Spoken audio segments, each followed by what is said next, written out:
स्वागत है दोस्तों आप सभी का फिर से एक नई वीडियो में। दोस्तों आज का ये वीडियो दोस्तों जेकबोर्ड के दोस्तों क्लास 12 के सभी विद्यार्थियों के लिए बहुत ही ज्यादा मोस्ट इंपोर्टेंट वीडियो रहने वाला है, ठीक है।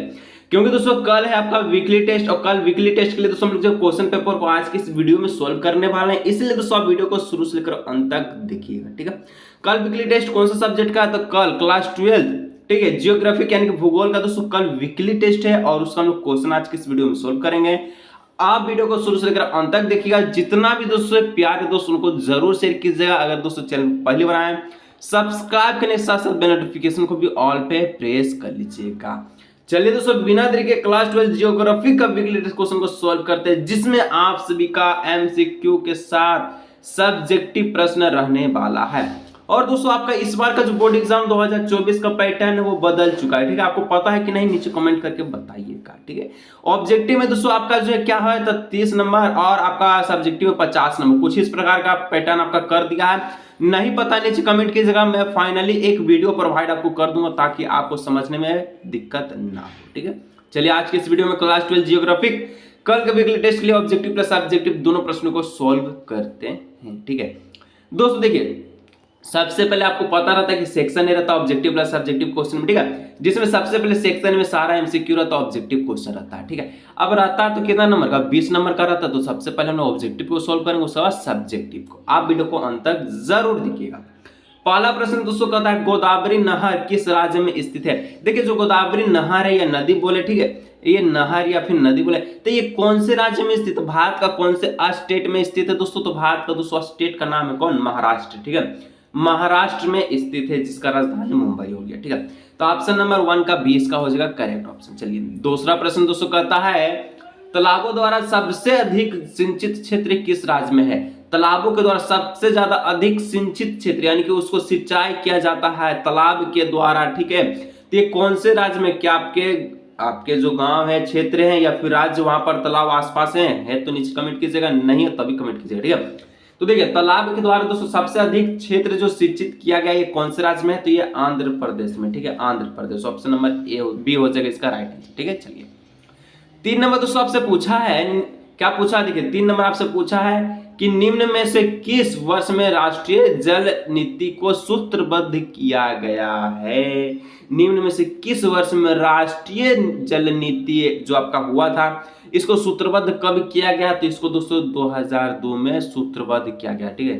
2002 option number A is the correct option, ठीक है। जहां दिक्कत होगा नीचे कमेंट करके जरूर बताइएगा। चलिए अब दोस्तों 4 नंबर का था निम्नलिखित में से किस नदी की जल उपयोगिता सबसे अधिक है। अगर आपसे पूछे कौन से नदी का जल आप उपयोग करते सबसे ज्यादा, अगर भारत में देखा जाए तो भारत में दोस्तों एक आपका प्रचलित नदी है जिसको हम लोग गंगा के नाम से जानते हैं, ठीक है। और ये गंगा बहुत ही महत्वपूर्ण नदी है, भारत का बहुत ही पवित्र नदी है। तो दोस्तों जो गंगा नदी है इसका उपयोग यूज बहुत ही ज्यादा है, ठीक है। यूज इसका क्या है, बहुत ही ज्यादा। तो ऑप्शन नंबर सी हो जाएगा गंगा रिवर, ठीक है, गंगा नदी।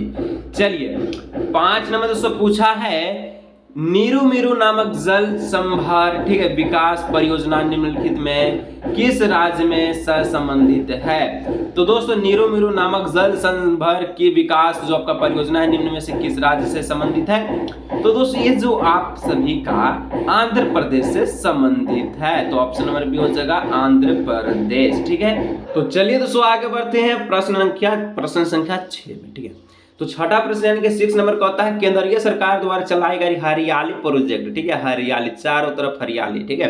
तो ये प्रोजेक्ट जो है एक आपका प्रोजेक्ट संबंधित है, किससे संबंधित है, केंद्रीय सरकार द्वारा चलाए गए हरियाली प्रोजेक्ट किससे संबंधित। देखिए हरा भरा कब होता है, मान लो कि शहर हरा भरा कब होता है, घास फूल पत्ती से, तो जल के समान से, ठीक है। तो जहां जल होगा ऑटोमेटिक देखिएगा कि वहां हरा भरा है, तो इसको हम लोग कहते हैं जल संरक्षण से, ऑप्शन नंबर बी नंबर, ठीक है। चलिए आगे दोस्तों 7 नंबर का आता है उत्तर भारत में सिंचाई के मुख्य स्रोत क्या है। जो उत्तर भारत है, ठीक है, इधर टाइप आपका सबसे ऊपर वाला में, उसमें सिंचाई का यानी कि जब खेती किया जाता है उसमें सिंचाई किया जाता है, उसका मुख्य स्रोत क्या है, तो उसका दोस्तों आपका मुख्य स्रोत है नहर के द्वारा उत्तर भारत में, ठीक है, आपका सिंचाई किया जाता है, ठीक है। चलिए 8 नंबर दोस्तों कहता है निम्नलिखित में कौन सबसे छोटी है पूछा है। देखिए अगर ऑप्शन के अनुसार हम लोग देखते हैं, इसको ऊपर करने दीजिए, ऊपर हो गया, ठीक है। चलिए तो क्या बोल रहा है, निम्नलिखित में से कौन सबसे छोटी है? Krishna colony, Godavari basin, Tapi basin, Narmada basin. देखिए अगर इसके अनुसार देखा जाए तो तापी बेसिन जो आपका सबसे छोटी है, ठीक है। ऑप्शन नंबर सी हो जाएगा तापी बेसिन। चलिए आगे दोस्तों बढ़ते हैं। 9 नंबर कहता है निम्नलिखित में से जल किस प्रकार का संसाधन है? तो जल कैसा संसाधन है दोस्तों? तो जल जो है एक प्रकार का चक्रीय संसाधन है, ठीक है। कैसा संसाधन है? चक्रीय संसाधन, और इसको जो असीमित भंडार के रूप में माना जाता है, ठीक है। चलिए ऑप्शन नंबर डी। आगे बढ़ते हैं 10 नंबर कहता है कि निम्नलिखित दक्षिण भारत राज्यों में से किस राज्य में भौम जल का उपयोग परसेंटेज में इसके कुल भौम जल संभव से ज्यादा है? तो यहाँ पर दोस्तों इसका जो राइट आंसर है ये आप सभी का क्या हो जाएगा? तो यहाँ पर हो जाएगा, देखिए इसका जो राइट आंसर आप सभी का हो जाएगा कर्नाटक। ऑप्शन नंबर बी हो जाएगा इसका राइट आंसर, ठीक है। चलिए आगे दोस्तों बढ़ते हैं सब्जेक्टिव क्वेश्चंस की और। ऑब्जेक्टिव समाप्त हो। वीडियो अच्छा लग रहा है लाइक चैनल सब्सक्राइब करते चलिएगा।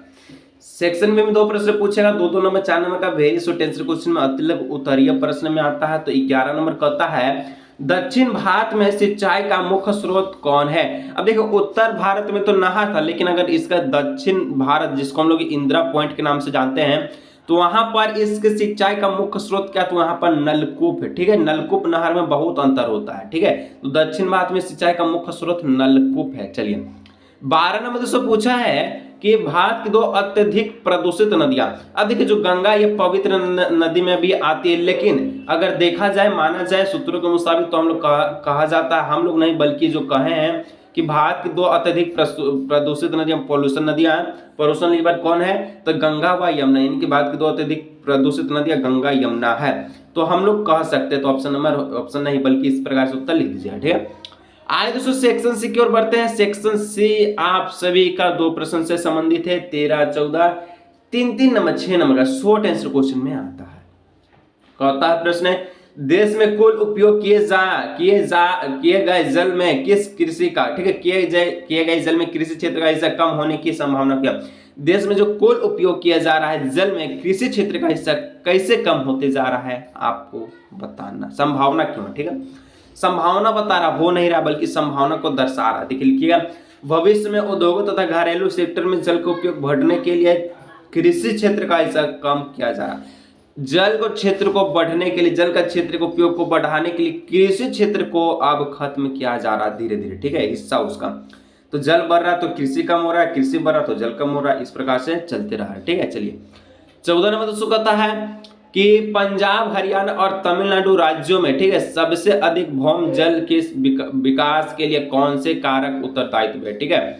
तो ये आपका रहा 14 नंबर का प्रश्न। उत्तर में लिखिएगा पंजाब, हरियाणा, तमिलनाडु में कृषि विकास के कारण भौम जल का विकास अत्यधिक है। यहाँ गेहूं चावल की फसलें की सिंचाई आवश्यक है। कहाँ? पंजाब में, हरियाणा, तमिलनाडु में जो है गेहूं और चावल का जो है अधिक सिंचाई किया जाता है। यहाँ हरित क्रांति के कारण भी भौम जल का अधिक प्रयोग किया जाता है। यहाँ कुल निवल क्षेत्र का 75% भाग सिंचित है, यानी कि सिंचित मतलब कि भरा हुआ है, ठीक है। चलिए नेक्स्ट दोस्तों सेक्शन डी की ओर बढ़ते हैं, जो कि लॉन्ग क्वेश्चन रहेगा 5 नंबर का, तो 10 नंबर देगा, ठीक है। चलिए कहता है जल संसाधनों का ह्रास मतलब कि कमी और सामाजिक द्वंद्वों और विवादों का जन्म देता है, द्वंद्वों का और विवादों को भी जन्म देता है। तो इससे उपयुक्त उदाहरण सहित समझाइए। चलिए इसको हम लोग पहले समझते हैं, ठीक है। आपको क्वेश्चन में नहीं समझ में आ रहा, उत्तर में समझ में आ जाएगा। तो लिखिएगा उत्तर जल एक प्राकृतिक व नवीकरणीय संसाधन जो कि कभी समाप्त नहीं हुआ, और ये प्राकृतिक संसाधन है, ये मनुष्य के हाथ में नहीं है, ठीक है। किसी देश के आर्थिकता में एक महत्वपूर्ण संसाधन है। जल संसाधन दिन प्रतिदिन कम हो रहे हैं। इसके आवंटन व नियंत्रण पर कई प्रकार के द्वंद्व या विवाद उठ खड़े हैं। कई राज्यों के बीच यह एक विचार तथा तनाव का विषय बना हुआ है। जैसे कि हम लोग देखें पंजाब, हरियाणा, हिमाचल की नदियों के जल का बंटवारा एक राजनीतिक विवाद बन गया है। मतलब कि यहाँ जल आपका जाएगा, वहां नहीं जाएगा। तो इस प्रकार से पंजाब, हरियाणा, हिमाचल में जल के बंटवारा को लेकर एक राजनीतिक बना रहा है, ठीक है, विवाद बना रहा है। कर्नाटक व तमिलनाडु के बीच में कावेरी नदी का एक जल एक लंबे समय से विवाद के विषय पे, यानी कि कर्नाटक में और तमिलनाडु में एक जल बहता है, नदी बहता है जिसका नाम है कावेरी नदी। और ये कहता है कि आप कर्नाटक में, मतलब कि कर्नाटक का और आपका जो इधर तमिलनाडु है, ठीक है, तो वहां पर एक जो नदी बहता है कावेरी, वो बोलता है कि इधर नहीं जाएगा, वो बोलता है इधर नहीं जाएगा। तो इस पे भी एक विवाद का विषय अभी तक बना है, ठीक है। 3 नंबर कहता है कि नर्मदा बेसिन का जल प्रवाह महाराष्ट्र, मध्य प्रदेश, गुजरात के बीच विवाद का विषय बना हुआ है, नर्मदा बेसिन का, ठीक है। तो इस प्रकार से इस विवाद को आप लिख सकते हैं। चलिए 16 नंबर पर कहता है कि फिर से वही टिक्का हो जा रहा है, ठीक है। चलिए 16 नंबर कहता क्या कहता है कि यह कहा जाता है कि भारत में जल संसाधन में तेजी से कमी आ रही है। जल संसाधन की कमी के उत्तरदायी कारकों की विवेचना कीजिए। कैसे कमी आ रहा है? चलिए, भारत में जल संसाधनों की तेजी से कमी आ रही है, इसके लिए निम्नलिखित कारण है। पहला, जल की प्रति व्यक्ति उपलब्धता कम हो रही है, ठीक है, और जनसंख्या बढ़ने से जल का उपयोग बढ़ रहा है, आपको ही पता है, ठीक है। तीसरा में जल संसाधन औद्योगिक क्षेत्र का तेजी से उपयोग हो रहा है और कृषि आपका क्या उत्पादकता बढ़ने के लिए जल सिंचाई आवश्यक है। जल प्रदूषण कई कारणों से बढ़ रहा है, इसलिए उपयोगी जल संसाधनों की उपलब्ध सीमित हो रही है। तो दोस्तों कुछ इस प्रकार से हम लोग जो है आज के इस वीडियो में क्लास 12 के लिए ज्योग्राफी के लिए बहुत इंपॉर्टेंट क्वेश्चन सॉल्व के वीडियोज लग रहा है, लाइक एंड सब्सक्राइब कीजिएगा। और मिलें दोस्तों नेक्स्ट वीडियो में, और आपको बताना पैटर्न के संबंधित वीडियो चाहिए नहीं चाहिए। चलिए हम लोग आज के इस वीडियो को यहीं रखते हैं और मिलेंगे नेक्स्ट वीडियो में।